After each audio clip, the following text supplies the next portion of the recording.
क्या आपने कभी सोचा कि कश्मीर की खूबसूरत वादियों से निकलने वाला सामान देश के किन किन हिस्सों तक पहुंचता है। कश्मीर का नाम सुनते ही हमारे दिमाग में सेब, केसर, अखरोट, पश्मीना और कालीन जैसी चीज़ें आती हैं, लेकिन जम्मू कश्मीर सिर्फ टूरिज्म के लिए ही मशहूर नहीं है। यहाँ की खेती, बागबानी, हैंडीक्राफ्ट और पारंपरिक उत्पाद देश के अलग अलग राज्यों और बाजारों तक पहुँचते हैं। तो आखिर जम्मू कश्मीर से दूसरे राज्यों में सबसे ज़्यादा कौन सा सामान जाता है? आइए इन वीडियो के जरिए इन तमाम तर बातों को एक छोटे से वीडियो के जरिए आपको समझाने की कोशिश करते हैं। इससे पहले बात करते हैं जम्मू कश्मीर की पहचान बन चुके सेब की।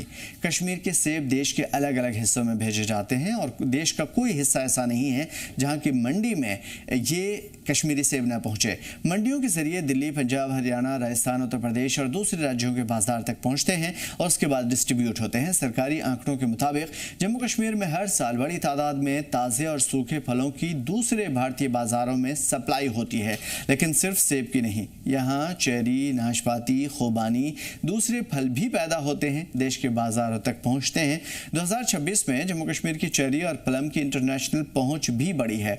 शोपियां और पुलवामा से खासतौर पे प्रीमियम चेरी और सेंट्रोस प्लम की पहली खेप सिंगापुर भेजी गई थी और ये सरकारी तौर पे भेजी गई थी। यहाँ के अखरोट और बादाम देश भर में काफ़ी पॉपुलर भी रहे और लोग पसंद भी करते हैं। ख़ासतौर पे कश्मीरी अखरोट की मांग अलग अलग बाज़ारों में रहती है। जम्मू कश्मीर सरकार ने सेब और अखरोट को ख़ासतौर पे एग्री एक्सपोर्ट जोन के तहत भी रखा है। और फिर आता है दुनिया के सबसे कीमती मसालों में से शामिल कश्मीरी केसर की, जिसका अलग अलग इस्तेमाल होता है। पामपोर और आसपास के इलाकों का केसर अपनी अच्छी क्वालिटी के लिए जाना जाता है। इसका इस्तेमाल खाने के साथ साथ मिठाइयाँ, मशरूबात और कई ट्रेडिशनल प्रोडक्ट में किया जाता है और कई तरह की चीज़ें हैं जो बाहर भी बनती है। यानी छोटी सी मात्रा में मिलने वाला ये केसर जम्मू कश्मीर की बड़ी पहचान है और इससे बहुत पैसे आते हैं। जम्मू कश्मीर सिर्फ फलों और ड्राई फ्रूट्स के लिए ही खास नहीं है, बल्कि यहाँ से बासमती चावल, मुश्क बोझे चावल, राजमा, शहद, मशरूम, लाल मिर्च और दूसरे एग्रीकल्चर प्रोडक्ट भी अलग अलग बाजारों तक पहुँचते हैं। डिस्ट्रिक्ट एज एक्सपोर्ट हब योजना के तहत जम्मू कश्मीर के अलग अलग ज़िलों में कई उत्पादों की पहचान अलग अलग है और यहाँ से चीज़ें जाती है, जिनमें से कश्मीर वैली से सैफरॉन, एप्पल, वॉलनट, हनी या ट्राउट फिश या फिर मुश्क बुज्जी, राइस, पश्मीना वगैरह वगैरह या कई हैंडीक्राफ्ट प्रोडक्ट शामिल हैं। वहीं जम्मू डिवीज़न से basmati rice, mushroom, bamboo products या फिर पिकल, राजमा, हनी और चिकरी वुडक्राफ्ट जैसे प्रोडक्ट्स को भी बढ़ावा मिला है और यहाँ से चीज़ें जाती है।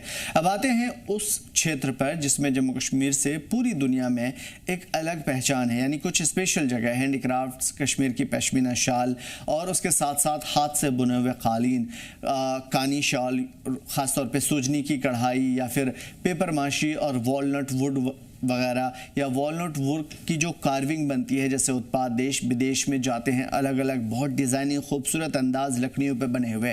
तो ये वो चीज़ें हैं जो कुछ पर्टिकुलर हिस्सों में हैं और यहाँ से जाती है अलग अलग जगह पे। इनमें से कई प्रोडक्ट जम्मू कश्मीर के पारंपरिक हुनर और पीढ़ियों से चली आ रही कश्मीरी को यानी कश्मीरी कारीगरी को दिखाता है और सरकारी दस्तावेजात में पश्मीना, कानी शॉल, हैंडी क्राफ्ट या फिर कहिए कि हैंड नोटेड कारपेट, हाथ से बने हुए पेपर और वॉलनट वुड कारपेट या फिर वॉलनट वुड कार्विंग यानी कि लकड़ियों पे बने हुए जो उत्पाद हैं, उन उत्पादों को प्रमुख जीआई टैग्ड प्रोडक्ट में शामिल किया गया है। और इसके अलावा सिल्क, फैब्रिक, ट्वीड और कश्मीर विलो से बने हुए क्रिकेट बैट भी जम्मू कश्मीर के मेन प्रोडक्ट में शामिल है।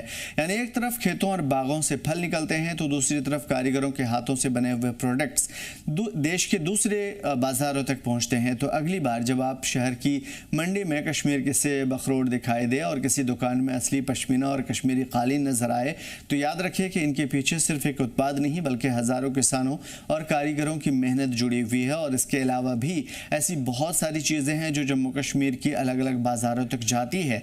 उसके साथ साथ कुछ ऐसी चीज़ें हैं जिस पे सरकार को सख्त तवज्जो देने की या फोकस देने की ज़रूरत है ताकि जीआई टैग से जुड़ा जा सके और देश विदेश इंटरनेशनल मार्केट तक उन प्रोडक्ट्स की पहुंच हो सके, जिससे आम किसानों को भी फ़ायदा हो और जम्मू कश्मीर का नाम भी रोशन हो।